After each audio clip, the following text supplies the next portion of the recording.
Welcome to success point by Rohit sir.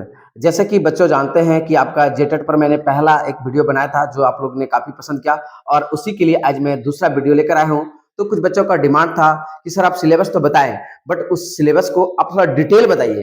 तो आज हम सेकंड वीडियो लेकर आए हैं और उसमें हम आपको 1 to 5 का फुल सिलेबस हॉल क्या पढ़ना है बच्चों, हम आपको क्या पढ़ाएंगे, सक्सेस पॉइंट की टीम हमारी क्या पढ़ाएगी, तो आप हमको फुल सिलेबस हम आपको बताएंगे। तो इस पे थोड़ा सा वक्त लगेगा, आप लोगों को घबराने की जरूरत नहीं है। 7-8 मिनट का वीडियो होगा लेकिन आपको पूरा देखना है, तभी ना आप साल भर क्या पढ़िएगा आपको पूरा पता होना चाहिए कि सिलेबस आपका क्या है। तो जेटेट 2025 न्यू सिलेबस जो अभी हमारा गाइडलाइन जारी किया है पीआरटी प्राइमरी टीचर रिक्वायरमेंट के लिए, प्राइमरी रिक्वायरमेंट टीचर के लिए 1 to 5 के लिए आपका जो होगा, तो उसमें बच्चों 5 सेशन होता है, 5 सेक्शन होता है, जिसपे आपको हम पहले भी बताए हैं कि आपका 5 सेक्शन होगा,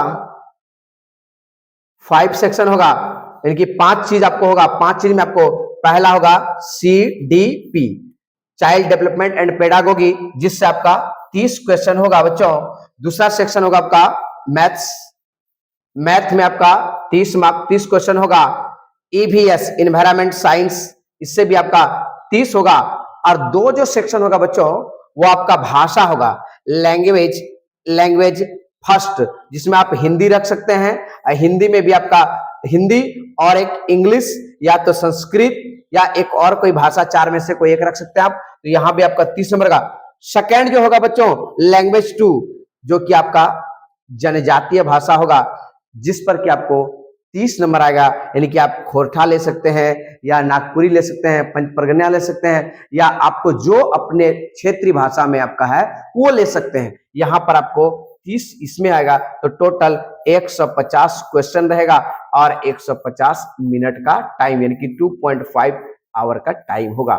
तो बच्चों जैसे कि हम इस सेक्शन को जान रहे हैं कि हमारा पहला सेक्शन जो होगा वह सीडीपी होगा। तो आइए आज इस सीडीपी को हम लोग जो देखेंगे बच्चों कि इसमें इसका फुल सिलेबस क्या है। सीडीपी का अगर हम लोग पूरा सिलेबस हम लोग समझेंगे क्या है, तो CDP child development and pedagogy बाल विकास एवं शिक्षा शास्त्र, इसमें आपको क्या कर पढ़ना है।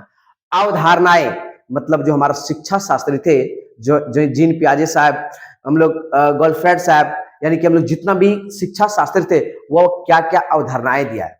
सेकंड की बात करें विकास की अवधारणा और अधिगम से संबंध, यानी कि आपका सेकंड जो है विकास यानी कि डेवलपमेंट, और उसका डेवलपमेंट के लिए क्या क्या थ्योरीज है, ये डेवलपमेंट के लिए क्या क्या थ्योरीज है, ये आपको सेकंड पढ़ना है। फिर है बाल विकास के सिद्धांत और अवस्था, यानी कि बाल विकास का जो अवस्था होगा 6 से 11 वर्ष के बालक जो होंगे उस पर क्या क्या असर पड़ता है शिक्षा का, कैसे उसका जीवन होता है, आप उसको कैसे सिखा सकते हैं 6 से लेकर 11 वर्ष तक के बच्चों को। बाल केंद्रित यानी कि चाइल्ड डेवलपमेंट है ना, इसमें है कि मतलब कि आपको बच्चों पर कैसे केंद्रित करना है, कंट्रोल कैसे करना है बच्चों को। सृजनात्मक यानी कि आपको जो है बच्चा क्रिएटिविटी कैसे करेगा, वो सृजन कैसे करेगा। आगे व्यक्तिगत विभिन्नता यानी कि इंडिविजुअल डिफरेंस, यानी कि बच्चा, हर बच्चा अलग अलग है, हर बच्चों में अलग अलग क्वालिटी है। कोई कलाम बनेगा तो कोई हम लोग कह सकते हैं विवेकानंद बनेगा, कोई हमारे प्रधानमंत्री मोदी बन सकते हैं, सब में अलग अलग इंडिविजुअल क्वालिटीज है। तो हम लोग पढ़ेंगे व्यक्तिगत भिन्नता। सतत एवं व्यापक मूल्य सीसीई, ये 2000 सीसी एनसीएफ, ये आपको सीसी सतत एवं व्यापक मूल्यांकन, यानी कि आप उसमें कैसे किसी बच्चों को आकलन करेंगे, किसी का कम किसी का ज्यादा, कैसे मूल्यांकन करेंगे। और है इसमें नेक्स्ट टॉपिक है विशेष आवश्यकता वाले बच्चों की शिक्षा, यानी कि कोई आपके क्लास में अगर है कोई बच्चा जो गूंगा है, जो बहरा है, जो लंगड़ा है, यानी कि जो विकलांग है, मुख बाधिर है, यानी कि जो अंधा है, यानी उन सभी बच्चों को आप कैसे ट्रीट करेंगे, आपका ट्रीट करने का तरीका क्या होगा, यानी कि विशेष अवधारणाएं वाले बच्चों की ये शिक्षा जो आपको होगा। थोड़ा सा डिटेल होगा, कोई दिक्कत नहीं, लेकिन मेरे वीडियो में बने रहना, आपके लिए बेस्ट होगा। इस आपको सिलेबस से ज्यादा ज्ञान दे देंगे हम, आप सिलेबस देख लीजिए, आपको 50% ऐसे ही जानकारी हो जाएगा। नेक्स्ट आगे है, अब इसका हम लोग आगे बात करेंगे। तो इसका सीडीपी यानी कि जो इसका होगा, इसका पेडागोगी होगा, बच्चों कैसे सोचें और सीखते हैं। आखिर बच्चा क्रिएटिविटी कैसे करता है, थिंकिंग कैसे करता है, यानी कि वो कैसे सोच सकता है। फिर है कि शिक्षण अधिगम की मूल प्रतिक्रियाएं, शिक्षण अधिगम का क्या क्या थ्योरीज है, क्या क्या प्रतिक्रिया है, आखिर सीखने में क्या क्या हो सकता है, गलतियां हो सकती नहीं हो सकता है, एरर एक जीवन का हिस्सा भी है। अभिप्रेरण और सीखना, यानी कि आप कैसे किसी से प्रेरणा लेते हैं, आप किसी से कैसे मोटिवेशन करते हैं, और उसको मोटिवेशन है लर्निंग। आप किसी से प्रेरणा लेकर के किसी चीज को कैसे, ये अगर कोई प्रेरणा लेते हैं, देखते हैं कि कोई चोरी करता है, मान के चलिए चोरी करता, पुलिस आया, उसको डंडा लगाया, पुलिस जेल भर दिया, उससे प्रेरणा मिला कि चोरी नहीं करना, चोरी करने के बाद पुलिस हमें पकड़ सकती है। अगर कोई बच्चा क्लास में फर्स्ट आया, उसको सम्मानित किया, उसको लैपटॉप प्राइज मिला, तो उससे आप अभिप्रेरणा ले, हमको भी फर्स्ट करना है। यानी कि आपको अभिप्रेरणा और लर्निंग, आप किसी से अभिप्रेरणा लेके क्या सीख सकते हैं, यानी कि आपको ये पढ़ाएंगे बहुत जबरदस्त। ये तो आपका सीडीपी क्लास बहुत ही अच्छा लगा, लेकिन आपको भी थोड़ा और बताएंगे। बस जो भी बच्चे हैं जिसको अच्छा लगे इस मेरा चैनल को लाइक शेयर एंड सब्सक्राइब जरूर कीजिएगा, क्योंकि आपको पूरा सिलेबस बताएंगे और गारंटी लेते हैं कि पूरा जेटेट जब तक आप पास नहीं होंगे तब तक फुल सिलेबस पूरा क्लास फ्री ऑफ कॉस्ट देंगे। ठीक है, हमारा टीम, हमारा सक्सेस पॉइंट का टीम आपको पूरा गाइड करेगा और 100% रिजल्ट वो भी शानदार, आप पात्रता पास करेंगे। आगे हम लोग बात करते हैं, आगे अगर हम लोग बात करें मैथ्स, मैथ्स बहुत इजी रहेगा बच्चों। मैथ्स यानी गणित आपका जो बहुत इजी रहेगा, इसमें से आप सामान्य मैथमेटिक्स यानी कि आप लोग जानते हैं एडिशन सब्ट्रैक्शन बोडमास के नियम वगैरह होगा, यानी कि सिंपल जोड़ घटाव गुना भाग वगैरह जो परीक्षण को लघुत्तम महत्तम की साधारण है। इसमें सबको ज्यामितीय आकृति, इसमें आपको उसकी स्थानिक यानी कि त्रिभुज पढ़ना है, ट्रायंगल्स पढ़ना है, रेक्टेंगल पढ़ना है, सर्कल पढ़ना है, ज्यामिति का आकृति पढ़ना है। समझ संख्या संख्याएं पर प्रक्रिया, यानी कि संख्या से आपका क्या समझ है, यानी कि आप संख्या के विषय में किसी में 2 जोड़ेंगे, किसी में 2 घटाएंगे, अदल बदल कर लेंगे, कि आपको बहुत इजी। माप लेंथ लंबाई, इसमें आपको लंबाई चौड़ाई पढ़ना है। सॉरी बच्चों, थोड़ा सा आ गया था फोन, इसलिए इसमें आपको समझ वाला पढ़ना है, लंबाई वाला। ठीक है, फिर आगे हम लोग बात करते हैं मात्रा और भार, यानी कि मास और वेटेज। क्या हम लोग पढ़ेंगे मास और वेटेज, कि इसका क्या मास होता है, क्या वेटेज होता है, इसमें बताएंगे आपको। इसके बाद आपका वॉल्यूम आयतन, यानी कि आपको पढ़ना है आयतन, किसका आयतन निकालना है, किसका पृष्ठ क्षेत्रफल निकालना है, समय भिन्नता टाइम एंड टाइम निकालना कि किसी काम को एक मजदूर 3 दिन में कर सकता है, 5 मजदूर कितने दिन में करेगा। बहुत इजी है कि एक काम को एक कुआं को एक मजदूर 3 दिन में खोदता है, 2 मजदूर कितने दिन में खोदेगा, बस इसी टाइप का। भिन्न यानी कि फ्रिक्शन पढ़ना है, फ्रिक्शन में 1/2 जैसे होता है, यानी 2/3 का कितना गुना है। जैसे आपको परसेंटेज पढ़ना है, परसेंटेज आपको सिखाएंगे कि परसेंटेज में क्या है, 100 का 20% कितना होता है। ये थोड़ा छोटा मोटा रहेगा, बहुत इजी। कि आप अगर मान के लिए 500 नंबर का एग्जाम दे परीक्षा में, उसमें 300 नंबर लाए, कितना परसेंट हुआ, तो सिंपल है 300/500 गुना 100 कर दीजिए बच्चों, 2 0 कट गया, 6×35 कितना परसेंट हो गया, 60% हो गया। बहुत इजी है, ये सब थोड़ा सा रहेगा। लाभ हानि बेटा आपको बताएंगे, लाभ हानि क्या होता है बच्चों, लाभ हानि बताएंगे। शिक्षा शास्त्र, अभी यहाँ से आपका थोड़ा सीडीपी रहेगा, वो मैथ्स का सीडीपी। ठीक है, मैथ्स से सीडीपी रहेगा। गणित के मुद्दे, आखिर गणित में क्या क्या हानियां होती है, तो आपको शिक्षा का सीडीपी करके मैथ्स का सीडीपी पढ़ाएंगे, बच्चों को कैसे समझना चाहिए, बच्चे क्या समझते हैं। आपको मैथ्स का सीडीपी, अगर बच्चे मैथ्स में कैसे रुचि लेंगे, यानी बच्चा का रुचि नहीं लग रहा क्लास में, आप मैथ्स का कैसे कैलकुलेशन करेंगे, निदात्मक उसका उपराचात्मक पढ़ना है, गणित शिक्षण की समस्या, आखिर गणित पढ़ने बच्चों को क्या क्या समस्या आती है, साइन कॉस टेन का वैल्यू पढ़ेंगे, आखिर बहुत सारा चीज को समझाएंगे कि बहुत ईजी है। आप ये मैथ्स का जो है सीडीपी समझेंगे, बच्चों क्यों क्या समझना पसंद करते हैं, क्या नहीं करते हैं, क्या हम लोग जोड़ घटा गुना भाग जो है, इस चीज को हम लोग सीखेंगे। आगे हम लोग अगर बात करते हैं, आगे अगर हम थोड़ा सा आपको ये ब्लैंक पेज इसलिए छोड़े, थोड़ा सा हम इसके विषय में बता दें कि आपको थोड़ा सा समझना क्या है इसमें, कि ये जेटेट जो है, ये जेटेट जो है ये शिक्षक पात्रता परीक्षा है। समझिएगा ध्यान से कि यह एक पात्रता है, पात्रता परीक्षा है। इसमें से एक बार अगर पास कर जाइएगा तो आपका लाइफ टाइम वैल्यू रहता है, लाइफ टाइम वैल्यू, ये कभी खत्म नहीं होता है, याद रखिएगा। एक बार पास कर लीजिएगा आप लाइफ टाइम वैल्यू।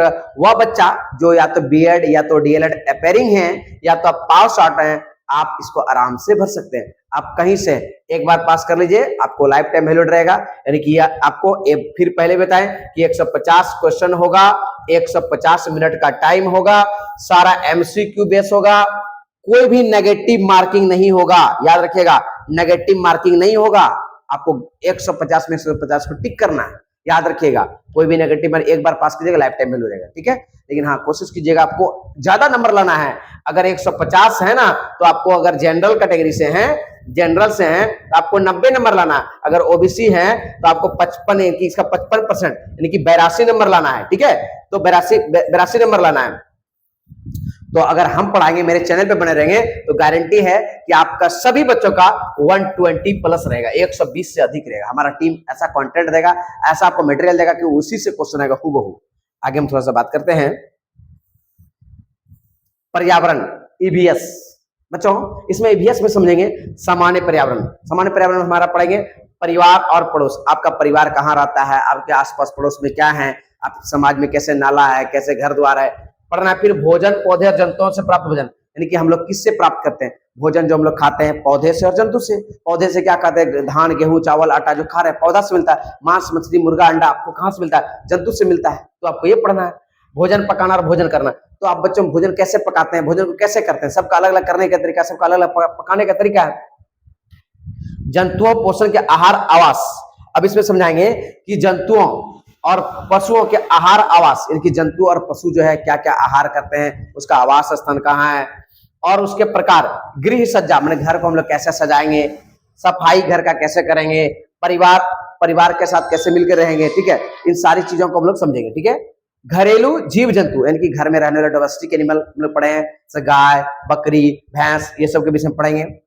फिर है जल के स्रोत, यानी कि आखिर वाटर कहाँ से मिलता है, वाटर का क्या क्या रिसोर्सेस है, जल भंडारण, आखिर वाटर को कहाँ स्टोर करते हैं हम लोग, हमारा जीवन और जल, हमारा जीवन में जल का क्या वैल्यू है, जल की कमी होता है। सिंपल बात जानते हैं पानी क्या है और जल क्या है, तो जानते हैं जिसको हम लोग सिंपल अगर 1 to 5 के लिए अगर समझाएंगे, या रंगहीन है, गंधहीन है, स्वादहीन है, ना तो इसका कोई रंग होता है, ना तो कोई कलर होता है, ना तो इसका कोई स्वाद होता है। बिल्कुल बच्चों को समझाना है, आपको ही पढ़ना है हमारा जीवन में इसका क्या वैल्यू है। तो हम लोग जानते हैं कि जल है तो कल है, जल है तो हमारा जीवन है, जल नहीं रहेगा तो कल नहीं होगा। एक्सप्लेन करेंगे, आप लोग थोड़ा धैर्य बनाए रखिए, पूरा पढ़ाएंगे। जल हमारा जीवन में बहुत इंपॉर्टेंट लाइफ है। पौधे और जंतुओं के लिए जल की आवश्यकता, बच्चों जानते हैं कि अगर पौधा और जंतु बिना जल का आगे बढ़ नहीं सकता, इसका प्रोसेस ही नहीं है। आगे अगर हम थोड़ा बात करते हैं तो हिंदी भाषा का, बच्चों समझिएगा हिंदी भाषा जो आपका मेन भाषा होगा, आपको लेना हिंदी में से या कोई एक और यहाँ पर आपको भाषा लेने का 15 मार्क्स करके आपका होगा, यानी कि टोटल आपको 15 मार्क्स प्लस 15 मार्क्स, यानी कि टोटल आपको 30 मार्क्स का होगा। तो इसमें अपठित गद्यांश, तो बच्चों जानते हैं आपको गद्यांश जो अपठित अनरीड पैसेज जिसको बोलते हैं वो रहेगा। फिर गद्यांश पद्यांश, कुछ गद्य रहेगा कुछ पद रहेगा, वहां से रहेगा।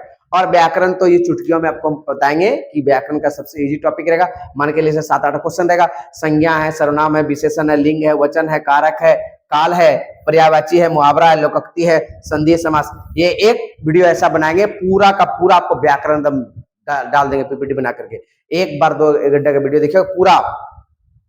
फिर हिंदी का कुछ सीडीपी है बच्चों, भाषा शिक्षण और सिद्धांत और विधियां, यानी भाषा को कैसे सीखना चाहिए, भाषा सीखने का क्या तरीका होना चाहिए, भाषा कौशल और समझ, आखिर भाषा में आपका क्या कौशल है, आपको क्या समझना है, संप्रेषण और कौशल, बोलने चलने का तरीका, संप्रेषण आप अपने बात को दूसरे तक, दूसरा बात को अपने तक। भाषा शिक्षण में उत्पन्न कठिनाई, आखिर भाषा क्यों नहीं सीखता है कोई बच्चा, आपको जैसे हम लोग हैं अंग्रेजी कठिनाई लगता है, अगर हम लोग मणिपुरी सीखेंगे, कोंकण सीखेंगे, बहुत कठिनाई डिफिकल्ट, क्यों, हम लोग दूसरे भाषा भाषी क्षेत्र में हम लोग को अन्य भाषा सीखने में क्या कठिनाई होती है, इसलिए हम लोग को मदर टंग यानी कि मदर टंग मातृभाषा बोलना चाहिए। विसंगतियां और निराकरण, अगर भाषा सीखने में जो कठिनाई हो रहा है उसको दूर कैसे करेंगे। शिक्षण उत्पादन, आखिर शिक्षण को आप लोग क्या क्या अधिगम देंगे, उपचारात्मक शिक्षण, और लास्ट में हम लोग पढ़ेंगे कि आप इसका उपचार कैसे करेंगे। और फिर कुछ है तो आपको हम बता दें अंतिम में। हाँ देखिए बच्चों, इंग्लिश और रीजनल लैंग्वेज जो क्षेत्रीय भाषा या जनजातीय भाषा होगा, एंड ट्राइबल लैंग्वेज यानी कि जो जनजातीय भाषा होगा, सिलेबस ऑफिशियल उपलब्ध नहीं है, यानी अभी इसका कोई भी ऑफिशियल वेबसाइट पर उपलब्ध नहीं है। लेकिन आप समझिए आज जो हम सिलेबस पढ़ाएं, शायद बहुत बच्चों को मेरा सिलेबस बहुत ही अच्छा लगा होगा। अगर अच्छा लगा मेरा वीडियो तो आप मेरे वीडियो को लाइक शेयर एंड सब्सक्राइब जरूर करें। हाँ एक बात आपको लास्ट में ये बोल दे रहे हैं कि सक्सेस पॉइंट आपको पूरा का पूरा whole syllabus free of cost पढ़ाएगा। जब तक पास नहीं करेंगे आप, वो भी 120 प्लस मार्क्स से अच्छे नंबर नहीं लाएंगे, तब तक आपको हम छोड़ेंगे नहीं। बहुत अच्छा, धन्यवाद, बहुत अच्छा, थैंक यू, बाय बाय।